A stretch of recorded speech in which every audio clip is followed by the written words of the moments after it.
Good morning, everybody. Welcome back to Protect the Shell. Man, I'm so excited that bye week is finally over. Now we can prepare for Northwestern. Man, this week, man, I have a special guest in Kingsley Opara. Man, he was a defensive tackle for the Terps, man, back in 13 to 17. He was a standout defensive tackle. He was a guy that played all 12 games his senior year. He had a breakout season his junior year, totaling 41 tackles that year, man. He was a key player for the Terps back in 16 that year, man. In 18, he had the opportunity to sign with the Houston Texans, man, to further his playing career. Then after that, he went on to the CFL to take his talents to Canada. And oh, them boys can handle him up there. But I'm excited to bring him back, man, to Protect the Shell, man, to talk a little bit about his career, man, a little bit about the Terps now. Man, stay tuned after this intro. It was great, got better, and basically being faster, stronger, powerful, and being more explosive. And now I'm out here competing and having fun. Running behind that fine offensive line, Derwin Graves did a great job tonight. With all the guys I played with, that was a fun experience being a part of, so I had fun with it.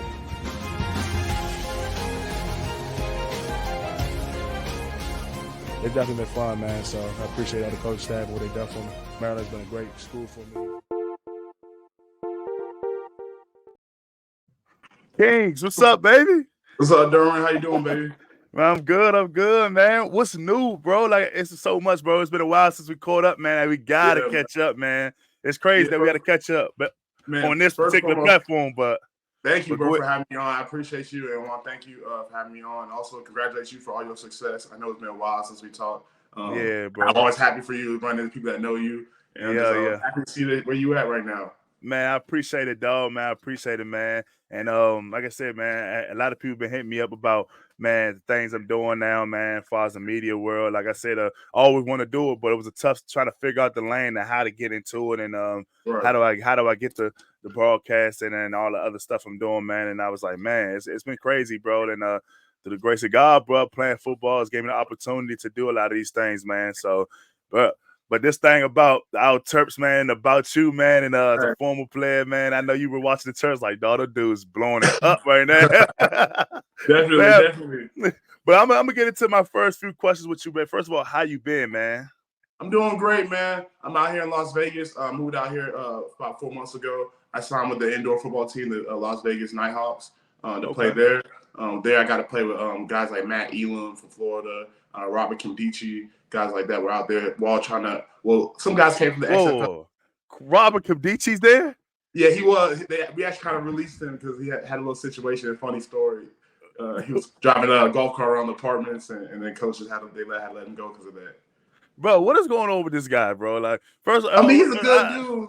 Rob a good dude, big Rob a good dude. He like to have fun, but he just like he's him. Rob. You know how he is. So, Rob likes to have a good time. Because I know he was in the USFL a little bit, bro. Because I know he's playing with the Michigan Panthers, bro. And because I played for the Stallions, and I was like, man, I heard Robert was there. I was like, oh, Rob there now? I thought he was with the Dolphins. It's like, nah, they cut him a long time ago. I'm like, oh man, I don't be keeping up. Then they found he was in Detroit with the Michigan Panthers. I'm like, oh, that's cool, bro. Get to play against him, bro. I seen him since the All-American game in high school. Right. So I've been trying to get my hands with this guy, and he gets cut again. Because I see another dude wearing number 90. He big too, bro. He looked like Robert, bro. And I'm sitting there. He used to play for the Rams, I think. And I was just saying, because I seen his Instagram, I said, that don't look like Robert Kimdichie. That's like a new number 90 now. I'm like, who is this guy? What happened to Robert? Everybody, oh, he got cut. I was like, come on, bro. Where's this dude doing out here, bro? Like, it is crazy. So He a good dude. He just has his ways about him. Like, that was my roommate for a little bit when we traveled on the road. Good dude, but like he has his ways. But like I say, he's a good dude. We all going through our own stuff to try to get to where we need to get at. So it's all love with him, like for sure. Man, do you think being released is a helpful way to get back where y'all trying to go? No, I think. I mean, for me personally, I mean, NFL. I'm 29. I just turned 29 2 weeks ago. So I know the NFL is kind of the window probably shut. But like to play in these little leagues like the XFL, USFL, I'm hearing about a merger. It's always an opportunity because players can play. We're not too old, but we're not too young. You know what I'm saying? So like that's kind of where I'm at right now in transition, like doing stuff like you're doing outside of football to create that generational wealth because that's what we all want to do. Yeah, for sure. And you say little leagues, man. USFL, XFL ain't no Well, little no, I league. mean, people. It's not the NFL. It's not Yeah, billion for dollar sure, corporations. You know what I'm saying? Like, Yeah, no disrespect to them. for sure. But I'm anybody, messing with you. I'm messing with you because I mean, we talking about the USFL champion over here. You talking about McGiddy up out here, Magoo. You know what I mean? Alex Magoo put it on for us last year. Now he with the Packers. He a dog. He the dog. You guys got some dogs there for sure. Yeah, no, for sure, man. And they trying to get me to come back there, man. And I told them I'm willing to do it. It just got to make sense for me. One and two that I just got to see where I'm at with this media world right now because it's kind of moving pretty fast, and I wasn't expecting to move this fast. It was like once you got your foot in, it was like it started coming. I was like, God, man, like I don't know if I'm better come back, bro. Like I mean, I'm having so many more opportunities, man, and it's a lot, bro, and I can share with you off the screen, but I got so much other opportunities. Like, man, I don't know what I want to do, but it's the best way to be when you have a lot of opportunities rather than have none. You know what I mean? So man, we're gonna backtrack a little bit. Maybe we'll talk about back when you was a Terp, man, back at 13, man. We want to man walk me through the first few years of Maryland. Man, I know you experienced a little injuries. We did together, actually. Yeah, with the shoulders, bro, over the shoulders, bro. just talk about, man, just the coaching and the culture of Maryland back then, bro. All right, so when we first came in here, I came in a semester before you did because you had to go to Fort Union, right? And so I came in a semester before you did, shoulder injury, redshirted that year.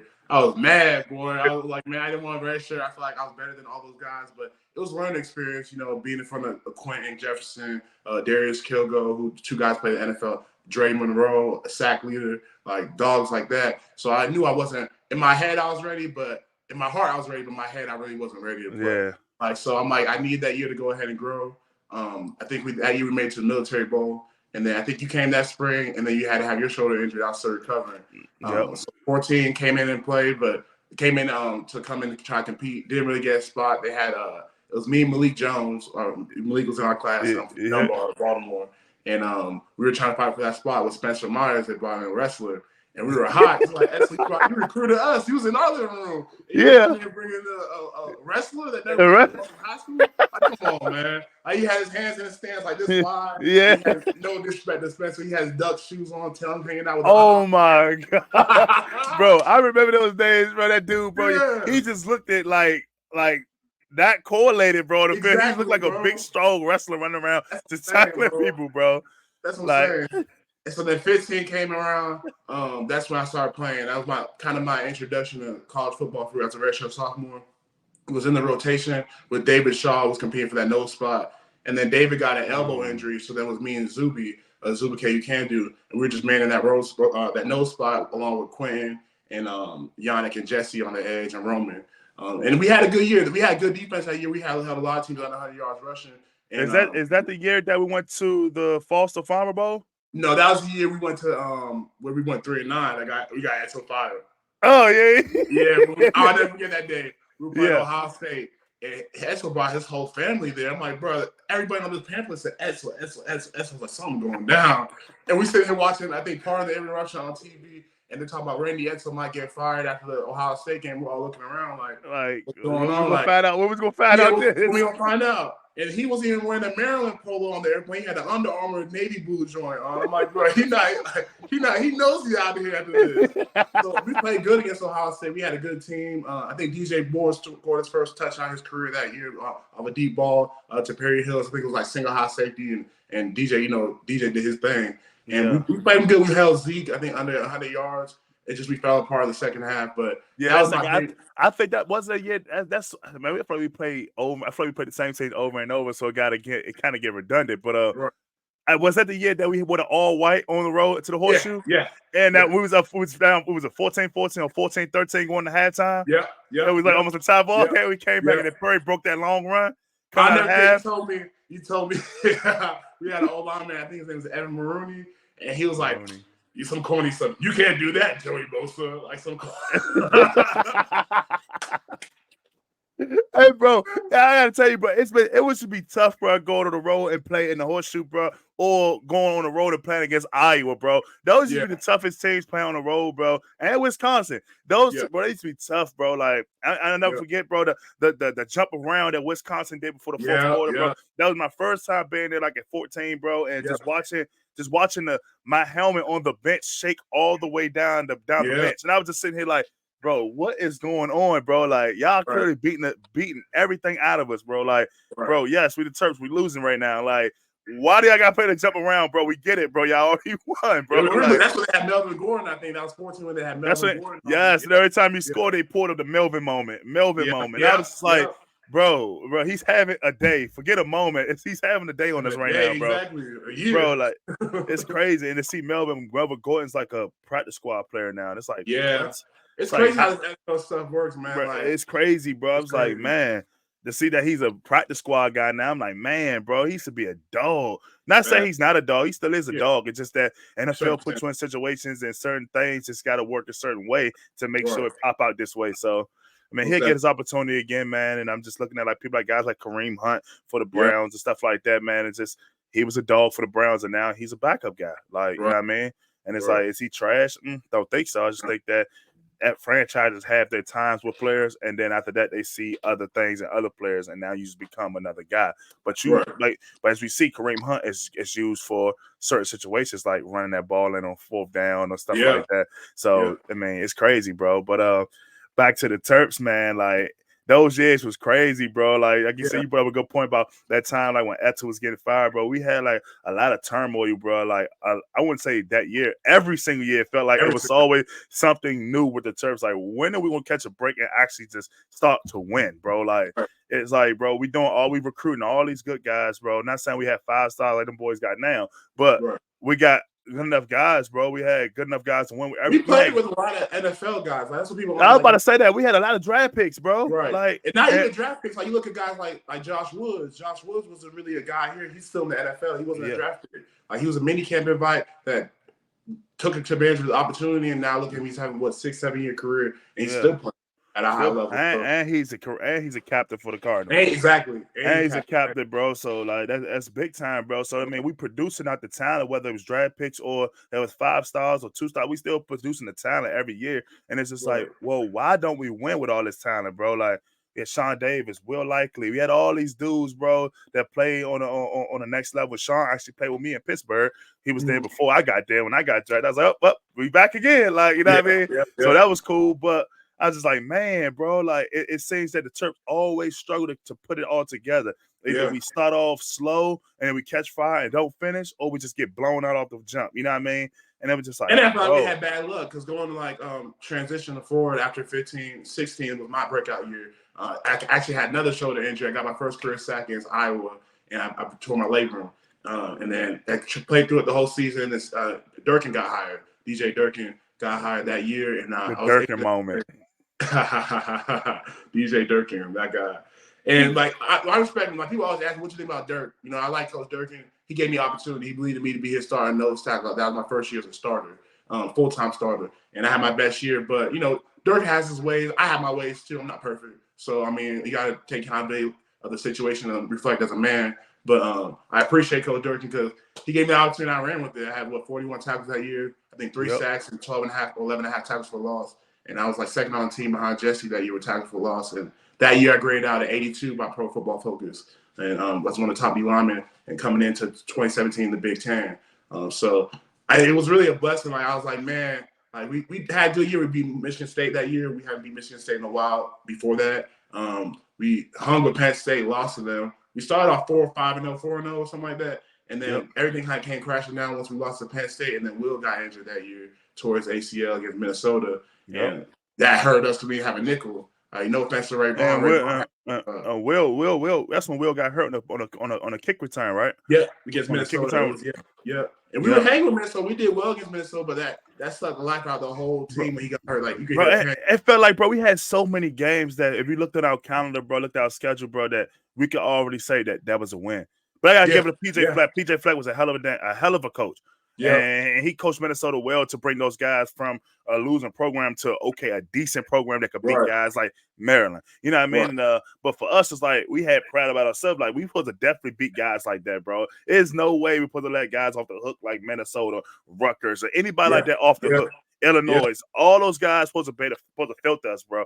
And it's we always gave those guys games. And then when it came down the stretch, we had penalties, we had all these unforced errors to make us lose a game, unforced passes, interceptions, you know what I'm saying?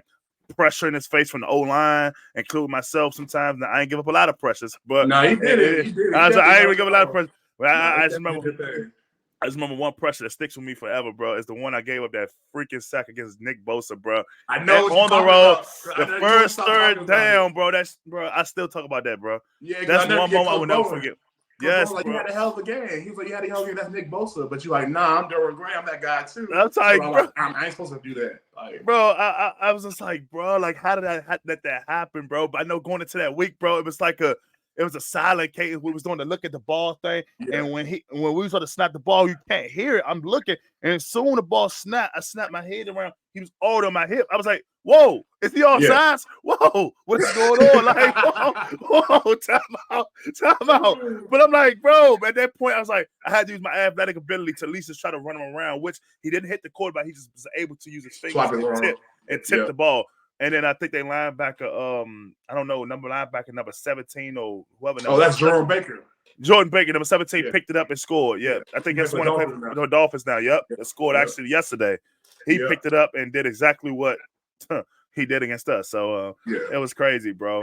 But, man, we're going to fast forward, bro. Like, the Maryland career was, like I said, once again, you supported something about Durkin, man. Dirk was a hell of a coach, man. Yeah. He just sometimes he came off misunderstood, and things like that. And I didn't understand him his first go round. But then I started to understand him his second go round, bro. And understand, like, meaning by his second year, I started to understand what do he just like. Every man has his ways. Every man has things that they like and dislike. And I feel like Dirk can just like certain things. So Dirk just like a nasty player. Dirk just like a person that just have that I don't give a beep. And just go out there and do your stuff. You're going to make a mistake. Yes, he don't care about a mistake. All he cares about is just playing freaking relentless, bro. And that's something that's one thing Durkin just preaches, relentless effort, bro. Just go borderline to crazy out there, bro, and go make a play. And as I realized that, I was like, well, if I want to be the Champions Club, I just got to go extra hard. Whether I lose or not, whether I lose the race or not, just showing, slipping and falling, getting up. It was almost like a mindset thing.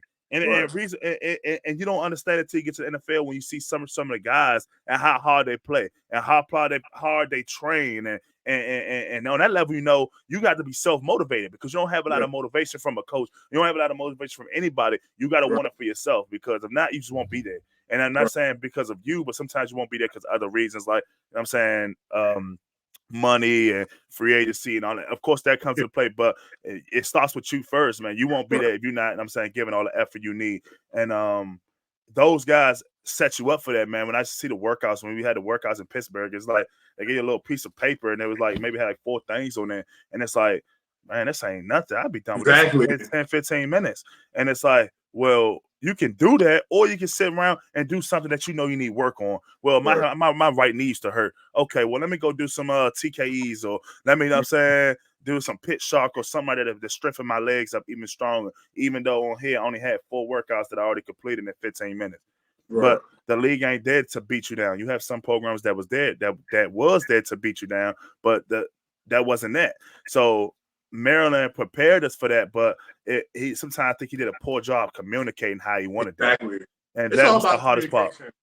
Communication is so super important. Everything that we do, like I feel like Durkin, like how you say, his message was always good. His message, sometimes you gotta listen to what the person's saying, not necessarily how they're saying it. Yeah. And as an adult, like 4 or 5 years ago, you couldn't tell me nothing. I'm not gonna hear that. Now as an adult, I see what he was saying, like how he just wants to sell out, go hard, because at the end of the day, mistakes will happen in football. You can't control somebody gonna get beat. We played a lot of Marion coverage at Maryland. We blitzed a lot. Sometimes they're gonna catch a hot. You're gonna miss a running back in the flat.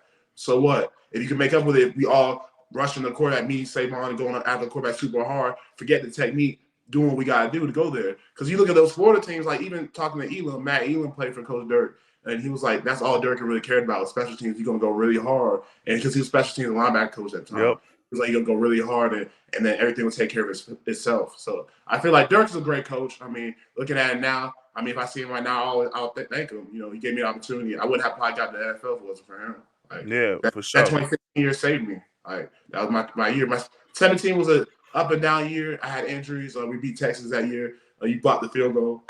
Let me get that. Let me get that. You blocked the field goal. Jamal ran it back to the crib. And that's how we. And that's crazy, bro. We were going to beat Texas last season. We said we are going to beat them, and we going to make ruin Tom Herman's debut, and we did that. It's just we couldn't stay healthy. Jesse broke his leg that year. Our best edge rusher. We had Kassim towards ACL, and then Piggy got hurt against UCF, and then it was just we had third string quarterback. Max was good, but he wasn't ready at that time to play. Like, yeah, 100%. We were set up to have a good team. We should have won probably 8 or 9 games that year. Oh, 100%. Once again, it's always the schedule come out every year. You're like, that's a win, that's a win. Yep. Okay, everybody be a loss, but that's a win. And it was like all the ones we said we was going to win, we end up losing. It was like the ones we said we was going to lose, we end up making it a game, and it could have been 50-50. Right. Was that? I think that was the year when we played Ohio. What year was that? Ohio State. I don't think he was there. The Ohio State year when we Piggy was the QB and we almost beat Ohio State. That was the year after. Yeah, I wasn't there. Yeah, that was my 5th year. That was my 5th year. Yeah, that's like 2018. Yep. So and that's when we almost beat Ohio State that year when we had the all red on. I was like, bro, we gonna beat these boys, bro. Like, you know what I'm saying? Had me and Damien up there, man, and we led the charge that year, Brendan Moore, and I was like, bro, like we put the O-line out back, and it was like, bro, this is gonna be our game, bro. Ant Mac in the backfield, and I was like, bro, all in that game, balling, bro, had a day, balling, bro, and I was like, bro, we supposed to beat them guys, but it's crazy, bro. So we're gonna move it to like, man, you moved on to the Texans, bro. How was your experience like with the Texans, man, and being in the league? Man, being in Houston was amazing. You know, Houston's a great city. I loved it. Love the city of Houston. Love the fans there. Still got my wristband, the Battle Red, my low-kai wristband. So okay. You know, it's great playing with guys like J.J. Watt. That was my favorite player growing up. Everybody D-line may want to be Watt, you know. So yeah, being rocking with him and JD and Clowney. Who else? Whitney Merciless. We had guys. Zach Cunningham, Bernard McKinney. Zach played with me in Tennessee. That's crazy. Okay. Honey Badger, Brandon Dunn, Angelo Blackson, Carlos Watkins. We had a good D-line. We had Kevin Johnson at corner, Kareem Jackson, and Jonathan Joseph. So it was like good defensive group. Watson and Hop on offense. And who we had running? I forgot about running back, but we had a good running back from Miami. His name was drawing a blank for me right now. But we had a good team. It was a blessing being there. You know, it was a short stint. You know, but I was happy to get my career started. And I got a sack against the Cowboys. So I mean, my parents' favorite team. So I was happy to be in that situation. And then obviously from there, I moved on to the CFL for about 4 years, playing the CFL up in Canada, making a little career up there. Okay, how was the transition from the NFL to CFL? Because I know the gameplay itself is a bit different. Yeah. So just talk about a little bit of how, just for being in the trenches, bro, how the line of scrimmage are not close. They're like a yard apart. Yeah. Like, so it's like why do they do that? I don't know what the ruling is. Why they do that? The yard off the ball. I never understood why. For me, it really helps your get off. You know, I like getting off the rock. That's my game. I like being up the field. So it fit my game more. But in all honesty, the competition level, with all due respect to the guys out there, there's some good players out there. But the interior line not going to be that good because they're all Canadian. So when I got up there, they're looking at me like I'm Aaron Donald. And I'm like, I'm a good player. Don't get me wrong. I'm confident in my ability. But I'm like, I'm not the best dude you ever seen. And they look at me like, man, you're really nice. Like, how come you didn't play 5 years in the NFL? I'm like, you know, it's out of my circumstances. But like, there's some good ball players out there. Some tackles are good and things like that. But and there's always good defensive players. But it's a totally different game. You see like what Miami's doing now with the orbit motion and things of that nature. That's what the CFL. They got that from the CFL.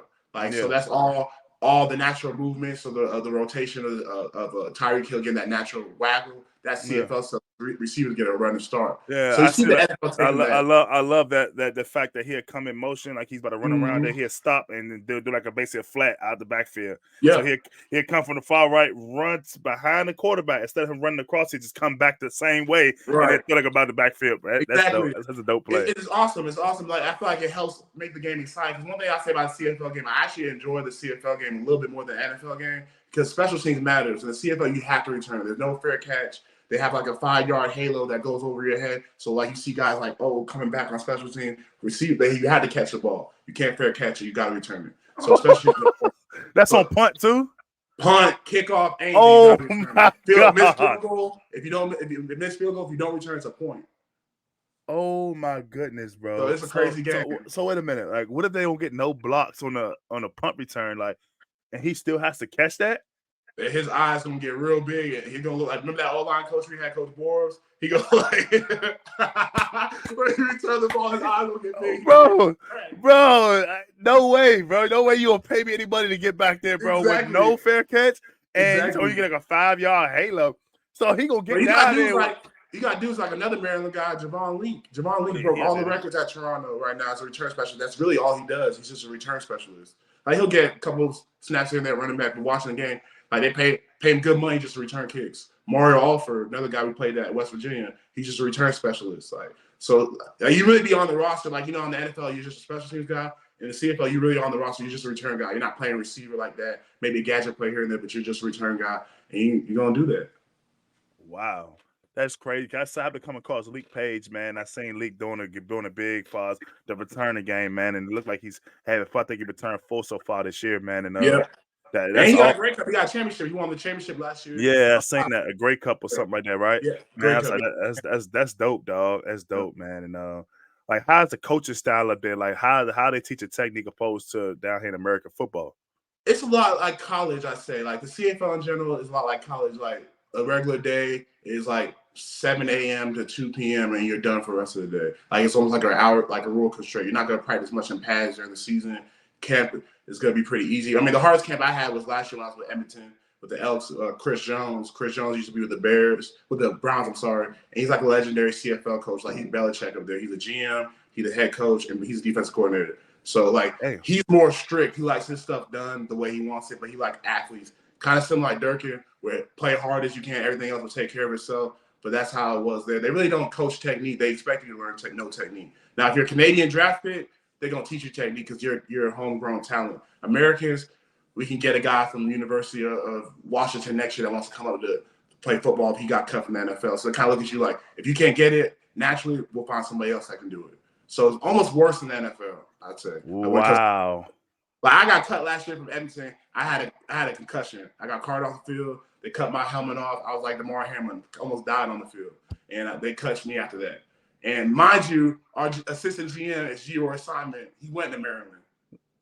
So he was telling me low down on everything, like, hey, you good? Wait a minute. Yeah. But they cut your face mask off? Yeah, who did you get hit by? I hit somebody. So it was me and another DN. You probably heard of him named Matthew Thomas. He played at Florida State.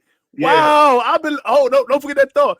I've been looking for Matthew. Matthew plays safety for a safety / linebacker in the All-American game for the black team on Kadici's team. I've been like, what happened to that safety / linebacker that wore number 6 in the game that was supposed to be the top linebacker that was going to Florida State? What happened to him? And you just mentioned his name. I've been talking about him for years, bro. He was a dog, bro. Yeah, he's still a dog. He was playing DN out in Canada. DN? He went from safety to linebacker to DN? Yeah. He's playing DN out in Canada. He wasn't even a middle linebacker. He was like an outside / like, he was more like remember Marcus Allen? Yeah. He was more like a safety like Marcus Allen, but like they like to drop him in the box slightly just to play the run. He was a thumper.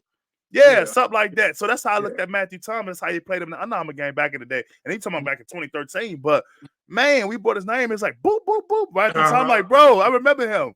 Yeah, that's crazy. But you said you and Matthew Thomas. What happened on that play? So we made a tackle, they like a shovel pass on it, and I was at nose, and I had had his head locked out, came back doored it, and me and Matt came and collided, and we both hit each other. We knocked it up, but it was the quarterback Tommy Stevens from Penn State.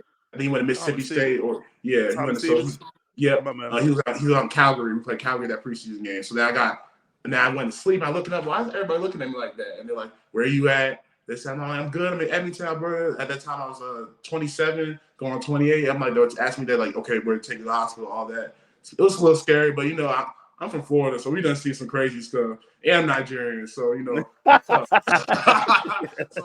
was like, okay, cool. It is what it is.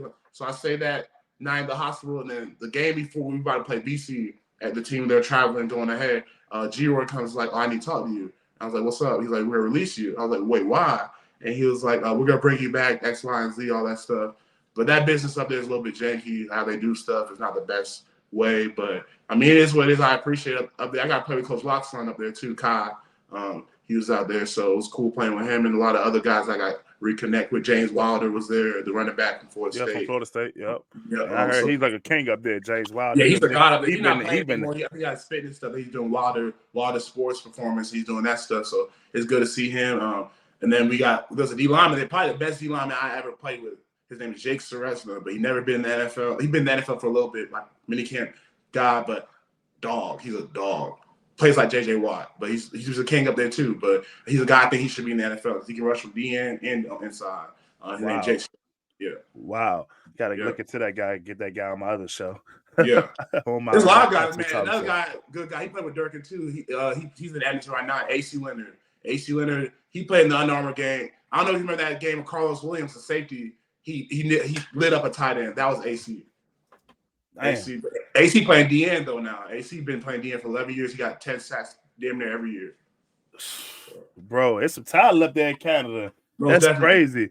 Man, do you still on this topic, man, do you still like reconnect with some of the guys up in Maryland, man? Like some of the guys, like you still talk to some of the guys, like say everybody so like that? Savon called me last week on my birthday to talk to Maine, Denzel, Conyers, Savage, all those guys. You know the guys, the clique. Yeah. We still talk to everybody and Zuby and all those guys. I talk to Zuby all the time. Like all those guys. So even Yannick every now and then he hits me up. I talk to him. I'm proud of him. That's another guy.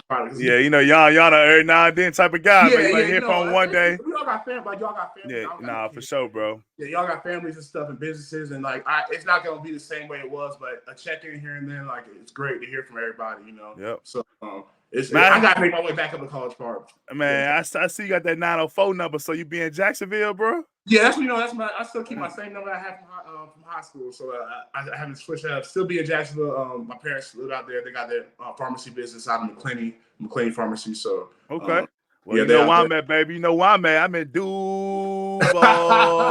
You know, it's crazy because like this offseason, I was playing with all the boys. We were talking about you, Josh Allen, Jawan Taylor. Yeah, my AJ boy. was up there too. AJ, that's my dog, bro. AJ is my dog, man. They were talking about Durham. They're like, man, Durham's a funny dude. I was like, yeah, he's still funny. They're like, same Durham. I was like, good. He can't switch up. I was in practice, bro. That's crazy, bro. I was just with dude named Will Richardson. He played at NC State. He was actually a draft pick when I got there. Will Richardson. And he was like, bro, we actually went out. It was a Saturday night. We was out this past weekend.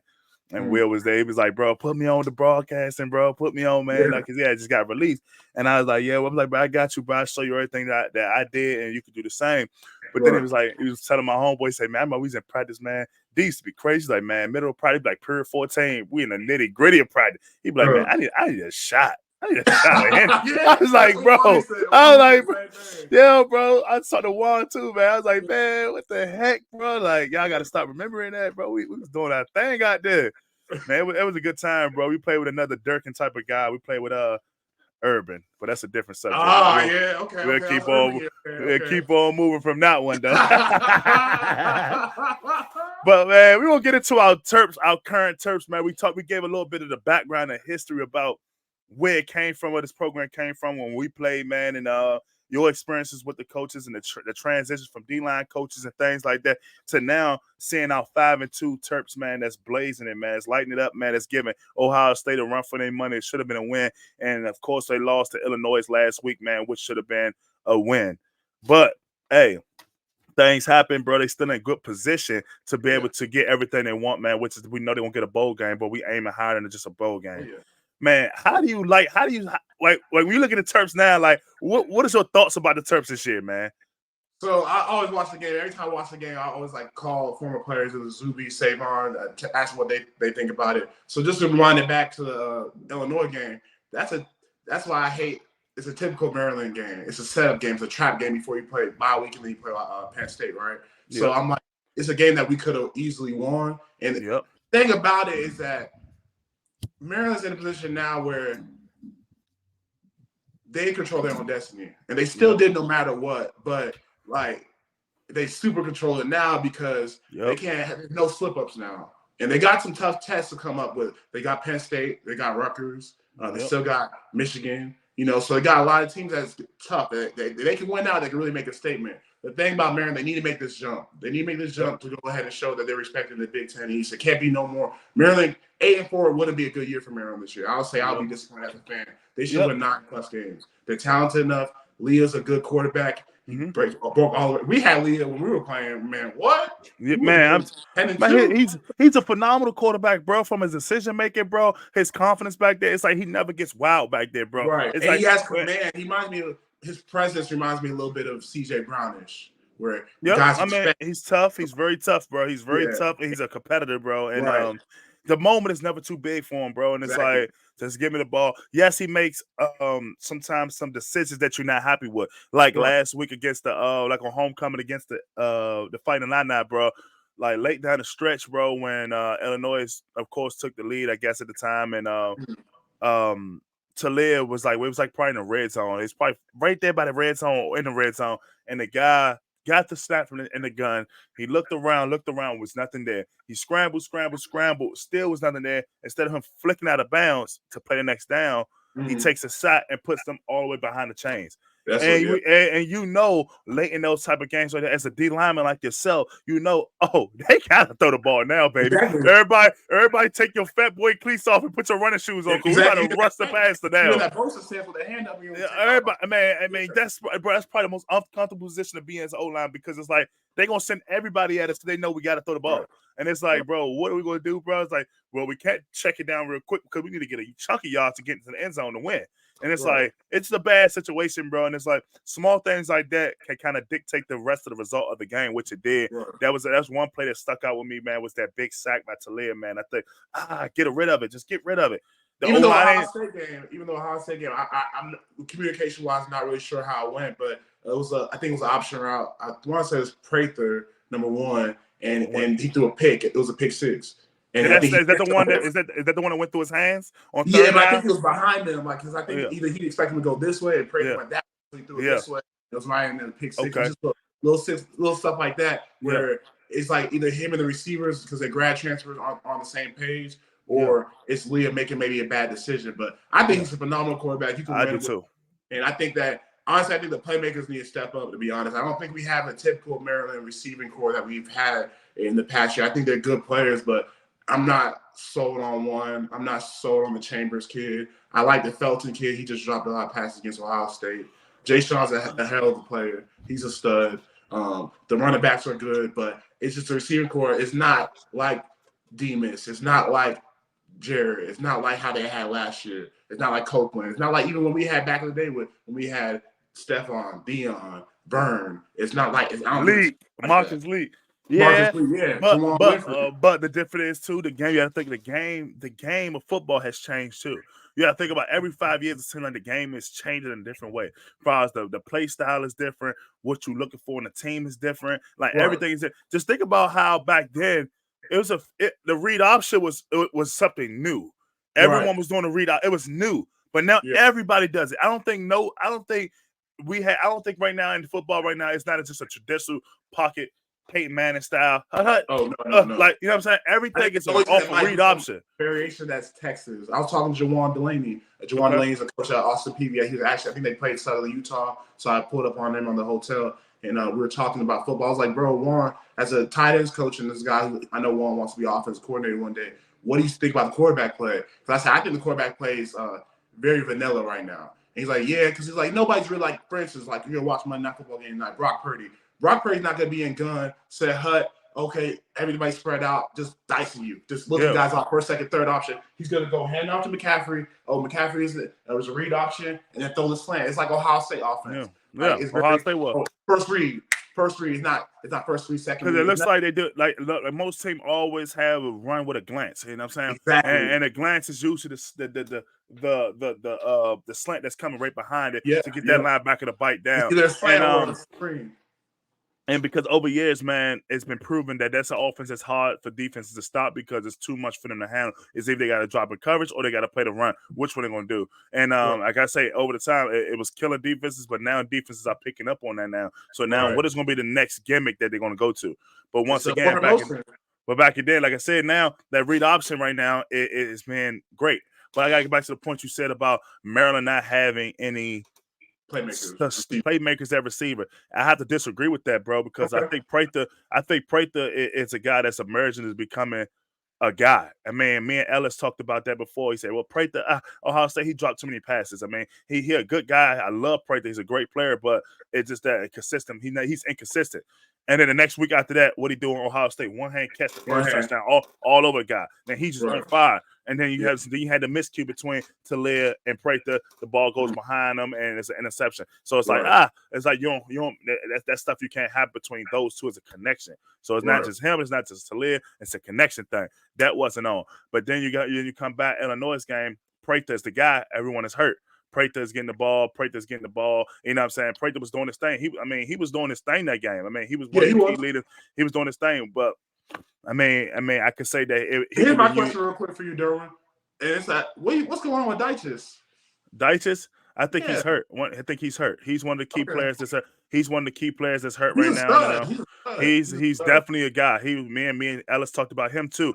Third in line. We talked about who's your guy to go to on third down when all hell is against you right now. You have no chance. Who are you going the ball to? And he said, I'm going to Corey Dyches. Yeah. And I agree. Dyches is the guy that's been reliable, that's been catching everything. And he's a guy that's key for them guys to get back this week, coming off a bye week, man, when he's talking about getting guys healthy and getting back to basics. Loxley talks about in the post-game interview, getting back to basics, getting back to what got us here. You know what I'm saying? Yes, we don't want a two-game losing streak, but that's not going to define us. Everything we want is still in front of us. And people talk about Loxley's play call and talk about that third down run on third and medium. Should have passed it, should have ran it. Who knows? But once again, like me and Dante Trader talked about in a previous episode, like only people will understand that is people that play ball. And playing ball meaning that a run and a pass could go either way depending on a look. Just like defense, you call certain plays based on a look. Is he in gun? Strong left, strong right, all that. So offense, the same thing. If we got outnumbered, we got a lot of numbers on the edges that we can't get there, we'll check with me. Let's switch this up. But if it's there and the run looks good and all the angles are there from the blocking scheme, bro, let's run it. But it takes what? We take that run, but it takes me to execute that block though. Because if I get smacked on my face and I don't make that one-on-one and I don't win my one-on-one matchup, is that play calling or was that me executing? And that's kind of the things that Locks is hinting at in his post-game interview. Illinois didn't do anything on that third and medium that we couldn't stop. I mean, we couldn't execute. It's just that we didn't execute it ourselves to give us a chance. And that's what stopped that third and medium to make it all this controversy come around. Like, boo, why do we run the ball on third and medium? Right. But with this bye week, back to the point, with this bye week, man, it's getting guys back healthy, man. It's going to be helpful, man, going into – I mean, you're going to travel to Chicago going against a disciplined team. Let's be real. You know what is Northwestern 3-4 right now? They 3-4 doesn't matter. We can't sleep on records because Illinois came into the game. They was 2-3 or 1-3 or something like that, and something like that. And they came and got a win against a team they should have lost to. So records are out the building when it comes to this play because you're approaching November. We have to win in November. I mean, I told Dante Trader that. I don't think Locks got to it yet, but he's going to get that conversation real soon as this month is starting to wind down and November football is starting to approach. So football. Yeah. So what do you think the biggest thing, man, the biggest advice for this team moving forward and to the nitty-gritty of Big Ten play right now, we'll happen to win in November. What is the biggest advice coming off going into our second half of the season, getting off this bye week? Like you said, number one, getting healthy is what I would say. You got to get healthy, get your guys back healthy. With Maryland's always health. So since we've been back there, we have CJ get hurt. We'll have little injuries at quarterback, but some bruises and things like that. But just get healthy and just take it one game at a time. I think one thing we do at Maryland a lot is that, we look at this like, we got Ohio State coming up. We got Michigan coming up. And it's like, okay, that's cool and all, but we got to take care of business with the Northwesterns of the world, the Minnesotas of the world, whoever the crossover teams that you're going to play against. So you got to just take it 1 week at a time, and those games will come because if you look forward to those games too much, the moment might get too big. And I remember always at times being at Maryland, it made me frustrated. Like, we had a mindset, me and you and a couple other guys, Maine, DJ, of like, we the best guys on the field. Like, 100%. We feel like we Bosa. We feel like all those JT Barrett, all those guys. Like, we feel like we're that dudes. And some guys in Maryland be like, we're playing Ohio State. And my daddy always says, like, we all put our pants on the same way. So why they make like you? So that's the mindset I try to come in with, and I hope that those kids have the same mindset. It seems like they do. Locks is doing a great job. And that's what I told Dante Trader Jr., man, the guy that's a two-sport athlete, man, is a pillar to the DB room, man. And I told him and Steele back there has been great all year, man. And it's important, it's pivotal that those guys get back healthy, man, to get those guys a chance on defense to be able to stop some of those big passes, man, to not only just stop it, but mostly our leadership on the team, man, being able to help guys get lined up, help guys play a little more fast and hard, because they got a phenomenal defense, man. I mean, with Barham and what you got, Bar Brown on the edge. I mean, you got man, those guys are playing awesome, bro. Like me, I'm saying, Mom was talking about too, about how they look like a Big Ten team, how they look physical. These guys playing with a lot of they look like the safety's like Antoine Brooks. Yes, big, cocky, you know what I'm saying.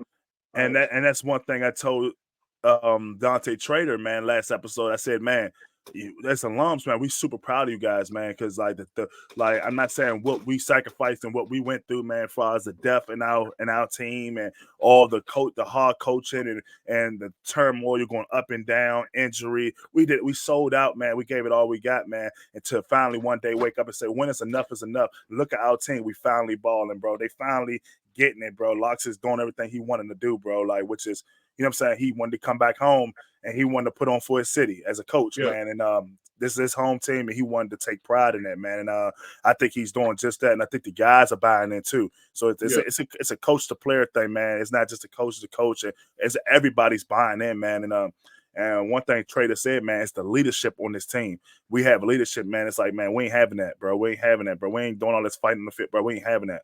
And he said, leading up to Illinois this week, it was a little bickering, it's a little stuff there, and it was just like, bro, we're not having that, bro. And then what happened? They took a loss. And it's not saying that that's the reason why they took the loss, but it was just the not gelling together during the week kind of made things a little tighter than it should have been on game day. You know what I'm saying? Things should have been way. It should have been a blowout, but yet the game was tighter because of small miscues. Well, we bickering because we don't have Deiches. We bickering because Trader won't be out there, or Tahib still won't be out there. Well, it was never. Oh man, forget who not gonna be out here. It's us. We out here and let's go win. You know what I mean? Because those guys gonna get back to it soon. But let's win today, and that's kind of what he's trying to get at. And I think down the stretch, man, it's gonna be helpful for those guys as they continue to progress, man. And I mean, I look at their schedule over here, man, like. It's gonna be tough, man. It's gonna be tough because it's like it's Big Ten play, and there's a lot of good teams they have coming up, man. You have they beat some good teams, man. Then you got Northwestern, of course. I mean, the record doesn't show they're only 3-4, but at the same time, they always been a disciplined team. Yeah, they always been disciplined.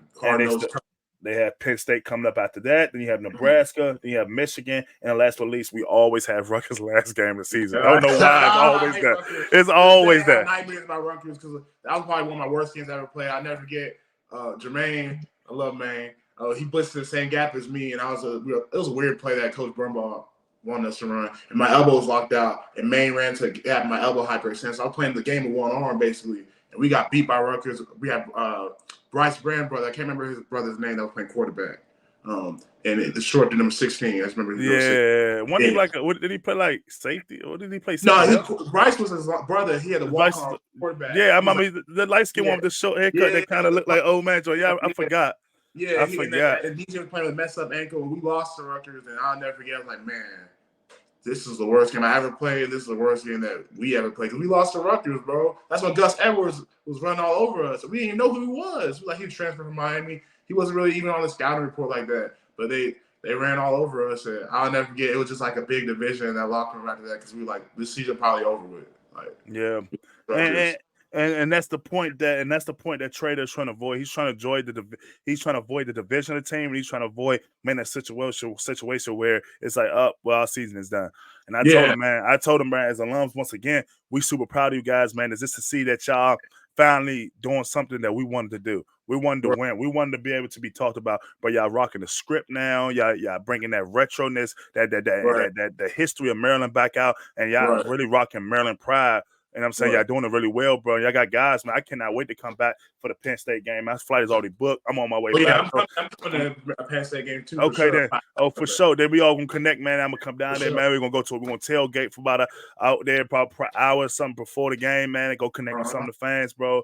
We're gonna do something nice, man. We get something put together, man, for us. And man, I told Savon, man, we're gonna do a lot of things out there with the fans, man. And just to reconnect and show our face because it's been a while, man, since I've been up there. It's been a while for you. I'm probably sure. Say mom just up there, but hey, it's been a while since we all was up there together, man. And I think it's very important that we go reconnect, man, and show the history of Maryland, of us, and see what's going on now, man. And like I said, I'm super excited for those boys, man. And what is the biggest difference you see between this team now and just in previous years of Maryland? I say it would be you can tell that Locks they're buying into what Locks is preaching, and whatever Locks is preaching, we're not in the locker room, so we don't know. But like whatever Locks' message and they're buying in, they believe in him, and the belief in him also allows them to believe in themselves. So they walk. It's not like back in the day where we were at Maryland. You have a couple guys that had that self belief. I feel like it's the whole team from top to bottom. You can tell that they had that self belief. Because even the Illinois game, there's plenty of time in the Illinois game where it could have got out of hand for Maryland, where they could have not. It could have been a bigger deficit than just 3 points. They hung in. They played stuff. I can't hate on that loss. I hate on the loss because it's Illinois. We should have beat them, but. The way they still stuck together, I can commend them for that because it could have got out of hand. They could have folded. 100%, man. It could have. Locks has those guys right, and we always knew Locks was a great coach. He didn't need to go to Alabama to show that. Locks has been a great coach since he was an interim coach.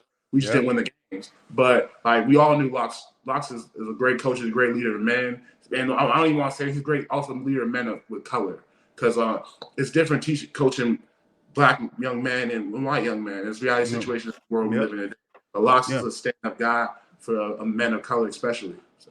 Yep, and he does a great job coaching all colors, man. He does a great job being able to balance out the Caucasians with the black guys. He does a great job with everybody, and I think that's the first thing of being a leader is understanding how to connect with different people from different parts of the world because everyone's been out of get coached different, everybody get talked to different, and certain people need more guidance and more senses. Some people need none, and he understands that, and that's why this team is excelling the way they are, man. And it's more of a player-driven thing where he can step back because guys, it's a mutual respect between the player and the coach thing, man. I think that's amazing, and I say, man.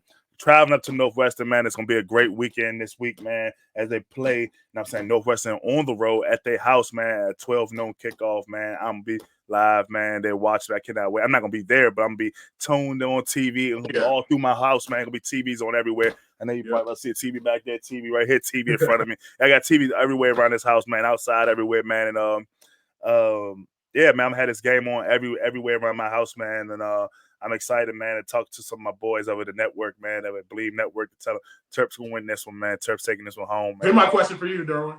What do you think they finish the season out here? If you had to just guess. Like.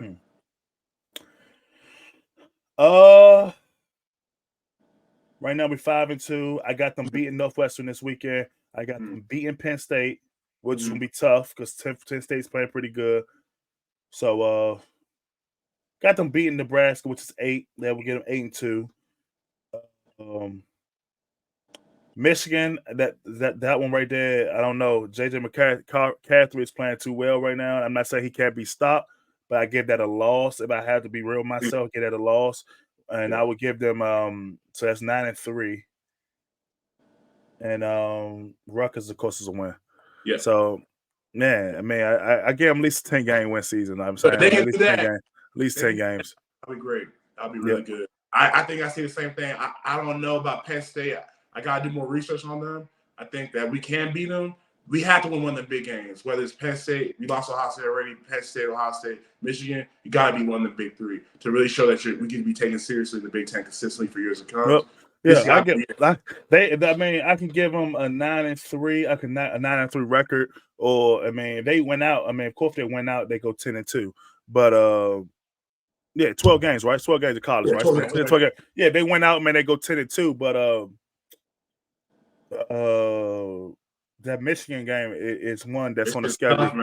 Michigan will be tough, but Penn State is always tough too because it's just that border classic, man. And it was that we hate those guys, they hate us, and as I look at those two teams, those are the only ones that leered me the most out of those last remaining 5 games. It's probably Penn State and Michigan. Penn State being ranked number 10 right now, and Michigan, of course, number 2. And once again, they have an amazing quarterback play over there. Harbaugh is playing, coaching those guys really well. They playing really hard, and they actually just playing their style of ball, man. They're not bumping out to their competition. They beating guys the way they're supposed to beat guys because they playing guys' souls. They playing. You know what I'm saying? And I see my guy Taylor Lewan say that what's his name? McCarthy, right? McCarthy is playing. He needs to be in Heisman talk, and I'm gonna get Taylor Lewan on this show because I'm gonna get Taylor on this show because when that Michigan week, I'm getting him. Jake Butt is one of my guys over at Fox Sports, man, and Devin Gardner is a quarterback, one of my guys at Fox Sports, man. And that's like my circle right there, man. We talk all the time. Like it's like my mentor / my homeboy. Like we talk, man. So let me get those guys on there. Actually, I talked to Jake, man. Correlate that coming up, man. And today, man. But man, it's Monday, man. It's the early part of the week, man. It's the week, man, where we excited, man, because the wait is over, man. Now it's game preparation time now, and it's time to get ready for Northwestern. It's time to knock out this team first to get to Penn State. You know what I'm saying? Getting this win right now will help get these guys back and stride and back into their ways of winning again. Because right now they took 2 losses and it was able for those guys, good for those guys to be able to go away, man, and get their minds away from football. As I talked to Littleton earlier, he was like, man, the bye week was good, man, to reset. I said, man, I can't wait to get you on, bro, and it's going to be fun, man, to talk about how to reset and what's the new mindset. Right. So, and that's it, man. I think that's going to be awesome. But one thing I do want to shout out, man, I want to shout out Maryland NIL store, man. Those guys doing a hell of a job getting these guys merch, getting these guys things that they can brand themselves with, man, as far as clothes, hats, jerseys, all this for fans to be able to connect with those guys and be able to purchase their thing to, one, get the money in their pockets, but 2, also to sell their brand better, man, to get to look around the stadiums and see everybody with their jersey or t-shirts on. So, man, if y'all on Instagrams or all socials, please connect with Maryland NIL store, man, and go get your favorite Terps jersey or favorite Terps shirt or whatever it is.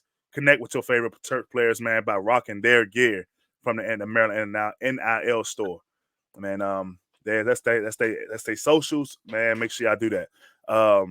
But yeah, man, Kingsley, man, I just want to say, man, I appreciate you coming on the show, bro. Like I didn't know we were gonna wrap this long, bro, but it was fun, man. It's always great reconnecting with you, Derwin. You always been a stand-up guy since the day when I met you.